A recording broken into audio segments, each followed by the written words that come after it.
नमस्कार, मैं हूं निकिता और आप देख रहे हैं सत्यहिंदी.com। चलिए एक नजर डालते हैं अब तक की सुर्खियों पर। तेलंगाना में 30 नवंबर को होने वाले विधानसभा चुनाव से पहले बहुजन समाज पार्टी प्रमुख मायावती ने राज्य में एक चुनावी रैली को संबोधित किया। इस दौरान उन्होंने ओबीसी का जिक्र करते हुए कांग्रेस पर जमकर निशाना साधा। मायावती ने कहा कि ओबीसी समाज वालों को पता होना चाहिए कि मंडल कमीशन के तहत मिली आरक्षण की सुविधा केंद्र में कांग्रेस की सरकार के दौरान नहीं मिली। आरक्षण बसपा के अथक प्रयास और केंद्र में वीपी मंडल की सरकार के दौरान मिला है। उन्होंने कहा कि जातिवाद विरोधी पार्टियां ओबीसी समाज को अभी भी आरक्षण का पूरा लाभ नहीं दे पा रही। बसपा प्रमुख ने कांग्रेस पर हमला जारी रखते हुए आगे कहा कि केंद्र में कांग्रेस कई सालों तक सत्ता में रही। बाबा साहेब अम्बेडकर ने संविधान बनाया। बाबा साहब के समर्थकों ने मांग की थी कि उन्हें भारत रत्न दिया जाए, लेकिन कांग्रेस ने ऐसा नहीं किया। बसपा के अथक प्रयासों से वीपी मंडल की सरकार में बाबा साहेब को भारत रत्न मिला। आपको बता दें कि मायावती का यह बयान ऐसे समय पर आया है जब कांग्रेस नेता राहुल गांधी जाति जनगणना को लेकर जितनी आबादी उतना हक का नारा बुलंद करने में लगे हुए हैं। मणिपुर के मुख्यमंत्री एन बीरेन सिंह ने बुधवार को कहा कि हिंसा की कुछ घटनाओं को छोड़कर पिछले 1-2 महीनों में संघर्ष से जूझ रहे राज्य के कई हिस्सों में सामान्य स्थिति बहाल हो गई है। गौरतलब है कि मणिपुर में बीते 3 मई को 2 जातीय समूह मैतेई और कुकी के बीच हिंसा भड़क उठी थी, जिसमें अब तक कम से कम 181 लोगों की जान जा चुकी है और आसपास के करीब 50,000 से अधिक लोग विस्थापित हो गए हैं। वहीं अब मणिपुर की स्थिति के बारे में बताते हुए राज्य के मुख्यमंत्री एन बीरेन सिंह ने कहा कि पिछले 1-2 महीनों में कुछ 1-2 घटनाओं को छोड़कर राज्य के कई हिस्सों में सामान्य स्थिति बहाल हो गई है। उन्होंने कहा कि हमें अपराध में शामिल नहीं होना चाहिए और मिलकर मणिपुर में शांति और सामान्य स्थिति बहाल करने का प्रयास करना चाहिए। वहीं मीडिया रिपोर्ट्स के मुताबिक सोमवार को ही मणिपुर से ताज़ा हिंसा की खबर सामने आई थी, जहां कांगपोकपी जिले के हारोथेल में अज्ञात बदमाशों ने एक इंडिया रिजर्व बटालियन के जवान सहित कुकी समुदाय के 2 लोगों की हत्या कर दी। वहीं पुलिस ने अपराधियों को पकड़ने के लिए पिछले 2 दिनों में हारोथेल इलाके में बड़े पैमाने पर तलाशी अभियान शुरू किया है। इस पर सीएम बीरेन सिंह ने कहा कि ये घटना बहुत चौंकाने वाली है। मैं इस तरह की नफरत की निंदा करता हूँ। उन्होंने कहा कि मुझे उम्मीद है कि पुलिस बल अपना काम करेंगे। एआईएमआईएम प्रमुख असदुद्दीन ओवैसी ने आज बुधवार 22 नवंबर को हैदराबाद में एक पुलिस अधिकारी को धमकी देने के आरोपी अपने भाई अकबरुद्दीन ओवैसी को बचाव करते हुए कहा कि अधिकारी ने उन्हें अपना चुनावी भाषण निर्धारित अवधि से 5 मिनट पहले समाप्त करने के लिए कहा था। ओवैसी ने कहा कि जब कानून इजाज़त दे रहा है और आप हमसे कहते हैं कि 5 मिनट पहले इसे बंद कर दें। उन्होंने कहा कि कोई 5 मिनट में बहुत कुछ कह सकता है।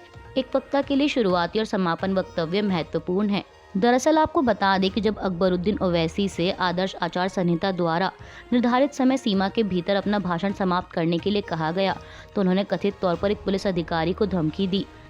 अकबरुद्दीन ओवैसी ने पुलिसकर्मी को कार्यक्रम स्थल छोड़ने के लिए कहा और कहा कि वे उन्हें पुलिस से भगा सकते हैं। उन्होंने कहा कि क्या तुम्हें लगता है कि चाकुओं और गोलियों को झेलने के बाद मैं कमज़ोर हो गया हूँ? अभी भी मुझ में बहुत साहस है। 5 मिनट बचे हैं और मैं 5 मिनट का संबोधन करूँगा। मुझे कोई नहीं रोक सकता। अगर मैं इशारा कर दूँ तो तुम्हें भागना पड़ेगा। बता दें कि इस मामले को लेकर अकबरुद्दीन के खिलाफ पुलिस ने आईपीसी की धारा 353 के तहत मामला दर्ज किया है। अकबरुद्दीन के पुलिस को धमकाने के मामले में बीजेपी ने एआईएमआईएम पर तीखा हमला बोला है।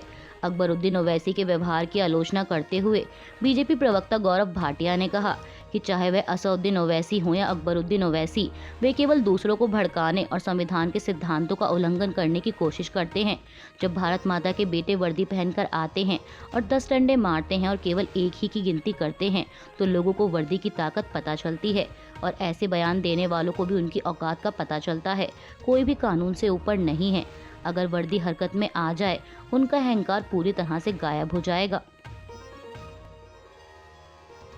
प्रधानमंत्री नरेंद्र मोदी ने आज बुधवार 22 नवंबर को G20 समिट की वर्चुअल बैठक की अध्यक्षता की। इस दौरान उन्होंने कहा कि आज की दुनिया चुनौती से भरी हुई है। इसमें आपसी विश्वास ही है जो हमें बांधता है, एक दूसरे से जोड़े रखता है। जब मैंने इस वर्चुअल समिट का प्रस्ताव रखा था, तब मुझे पूर्वानुमान नहीं था कि आज की वैश्विक स्थिति कैसी होगी। प्रधानमंत्री ने कहा कि पश्चिमी एशिया क्षेत्र में अस्थिरता और असुरक्षा की स्थिति हम सबके लिए चिंता का विषय है। आज हम सभी का एक साथ आना इस बात का प्रतीक है कि हम सभी मुद्दों के प्रति संवेदनशील हैं और इनके समाधान के लिए एक साथ खड़े हैं। पीएम मोदी ने कहा कि हम मानते हैं कि आतंकवाद हम सभी को अस्वीकार्य है। नागरिकों की मौत कहीं भी हो निंदनीय है। प्रधानमंत्री मोदी ने G20 वर्चुअल समिट के दौरान हमास और इस्राएल के बीच आज हुए युद्ध विराम के समझौते का भी जिक्र किया। उन्होंने कहा कि आज हुए बंधकों की रिहाई के समाचार का हम स्वागत करते हैं। मानवीय सहायता का समय से और निरंतर पहुंचना आवश्यक है। ये सुनिश्चित करना भी जरूरी है कि इस्राएल और हमास की लड़ाई किसी तरह का क्षेत्रीय रूप धारण ना कर ले। हमें उम्मीद है कि सभी बंधकों को जल्द ही रिहा कर दिया जाएगा। आपको बता दें कि G20 का यह वर्चुअल शिखर सम्मेलन दिल्ली घोषणा पत्र के क्रियान्वयन पर चर्चा, वैश्विक शासन में कमियों को दूर करने, महत्वपूर्ण चुनौतियों पर सहयोग बढ़ाने, रूस यूक्रेन युद्ध और इस्राएल हमास में जारी संघर्ष के प्रभाव पर चर्चा के लिए आयोजित किया गया। G20 वर्चुअल समिट के दौरान प्रधानमंत्री मोदी ने डीप फेक के बारे में एक बार फिर अपनी चिंता दोहराई। बैठक की अध्यक्षता कर रहे पीएम मोदी ने कहा कि दुनिया एआई के नकारात्मक प्रभावों से चिंतित है। भारत की सोच है कि हमें एआई के लिए वैश्विक नियमों पर मिलकर काम करना होगा। डीप फेक समाज और व्यक्तियों के लिए कितना खतरनाक है, इसे समझते हुए हमें आगे काम करने की जरूरत है। हम चाहते हैं कि एआई लोगों तक पहुंचे, यह समाज के लिए सुरक्षित हो। प्रधानमंत्री ने डीप फेक मामले से जुड़े मुख्य बिंदुओं पर ध्यान केंद्रित करते हुए कहा कि हमें समाज और व्यक्तियों के लिए डीप फेक से उत्पन्न खतरों को समझना चाहिए। उन्होंने कहा कि भारत की सोच स्पष्ट है कि हमें एआई के वैश्विक नियमन पर मिलकर काम करना होगा। नेशनल हेराल्ड मामले में ईडी की कार्रवाई की आलोचना करते हुए राज्यसभा सांसद कपिल सिब्बल ने बुधवार को इसे राजनीति में एक नया निचला स्तर बताया। दरअसल इस मामले में ईडी ने कल मंगलवार 21 नवंबर को कार्रवाई करते हुए नेशनल हेराल्ड अखबार और उससे जुड़ी कंपनियों के खिलाफ चल रही मनी लॉन्ड्रिंग की जांच के तहत लगभग 752 करोड़ रुपए की अचल संपत्ति और इक्विटी शेयर जब्त किए हैं। वहीं इस पर प्रतिक्रिया देते हुए वरिष्ठ वकील कपिल सिब्बल ने एक्स पर लिखा कि ईडी ने young India associated journals limited की 752 करोड़ की संपत्ति कुर्क की। यंग इंडिया शेयर धारकों को एसोसिएटेड जर्नल्स लिमिटेड की संपत्ति का मालिक बताते हुए उन पर धोखा देने का आरोप लगाया। कपिल सिब्बल ने कहा कि शेयर धारक कभी भी कंपनी की संपत्ति के मालिक नहीं होते हैं। यंग इंडिया एक गैर लाभकारी कंपनी है। उन्होंने लिखा कि यह राजनीति का नया निचला स्तर है। इसके अलावा पीटीआई से बात करते हुए कपिल सिब्बल ने कहा कि जब अज्ञानता आनंद हो तो बुद्धिमान होना मूर्खता है। मुझे नहीं लगता कि ईडी इस कानून से अनजान होंगे। एक शेयर धारक केवल एक शेयर धारक होता है। संपत्ति का स्वामित्व कंपनी के पास होता है। यदि कंपनी परिसमापन में चली जाती है तो शेयर धारक को कुछ नहीं मिलता, तो फिर किसको किसने धोखा दिया? फिर धोखा देने का आरोप कैसा? किसने साजिश रची? उन्होंने आगे कहा कि मुझे लगता है ईडी और अदालतें दोनों कानून जानती हैं, इसलिए मैं थोड़ा चकित हूँ। आज देश में ईडी सत्ता के निर्देशों पर काम कर रही है। यदि एजीएल का समापन हो जाता है तो यह किसी अन्य गैर लाभकारी कंपनी के पास चली जाएगी। राजस्थान चुनाव के लिए बीजेपी का चुनाव प्रचार जोर शोर से जारी है, जिसके लिए पार्टी के स्टार प्रचारक लगातार राज्य का दौरा कर चुनावी सभाओं को संबोधित कर रहे हैं। इसी क्रम में केंद्रीय गृह मंत्री अमित शाह ने भी राजस्थान में एक चुनावी रैली को संबोधित करते हुए राज्य की सत्तारूढ़ गहलोत सरकार पर जमकर निशाना साधा। एएनआई की रिपोर्ट के अनुसार गृह मंत्री ने कहा कि 3 दिसंबर को राजस्थान में कांग्रेस जा रही है और बीजेपी आ रही है।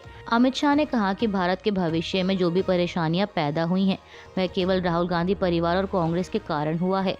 कांग्रेस पार्टी और गांधी परिवार भारत के राहु और केतु हैं।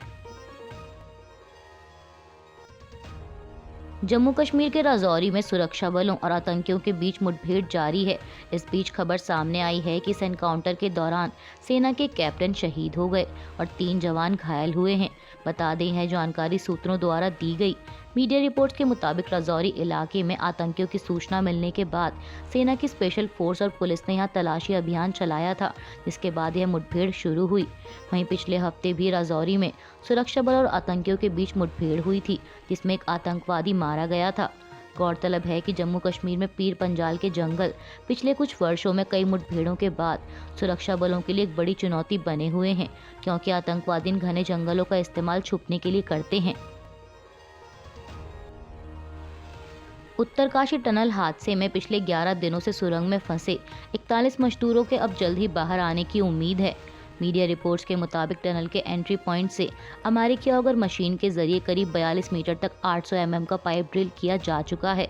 अब लगभग 18 मीटर की ड्रिलिंग बाकी है और बाकी की ड्रिलिंग का काम कल गुरुवार सुबह तक पूरा होने की उम्मीद है।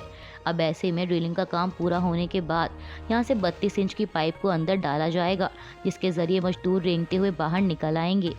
इस बात की जानकारी देते हुए उत्तराखंड के सड़क और परिवहन विभाग के एक वरिष्ठ अधिकारी महमूद अहमद ने कहा कि मुझे यह बताते हुए खुशी हो रही है कि कुल 39 मीटर की ड्रिलिंग पूरी हो चुकी है। अनुमान है कि मजदूर 57 मीटर नीचे फंसे हैं, इसलिए अब सिर्फ 18 मीटर की ड्रिलिंग ही रह गई है। इसे भी जल्द पूरा कर लिया जाएगा। इसके साथ ही उन्होंने आगे यह भी बताया कि अभी कुछ कहना जल्दबाजी होगी, लेकिन देर रात तक खुशखबरी मिल सकती है। अभी के लिए बस इतना ही। बाकी की खबरों के लिए जुड़े रहिए सत्यहिंदी.com के साथ।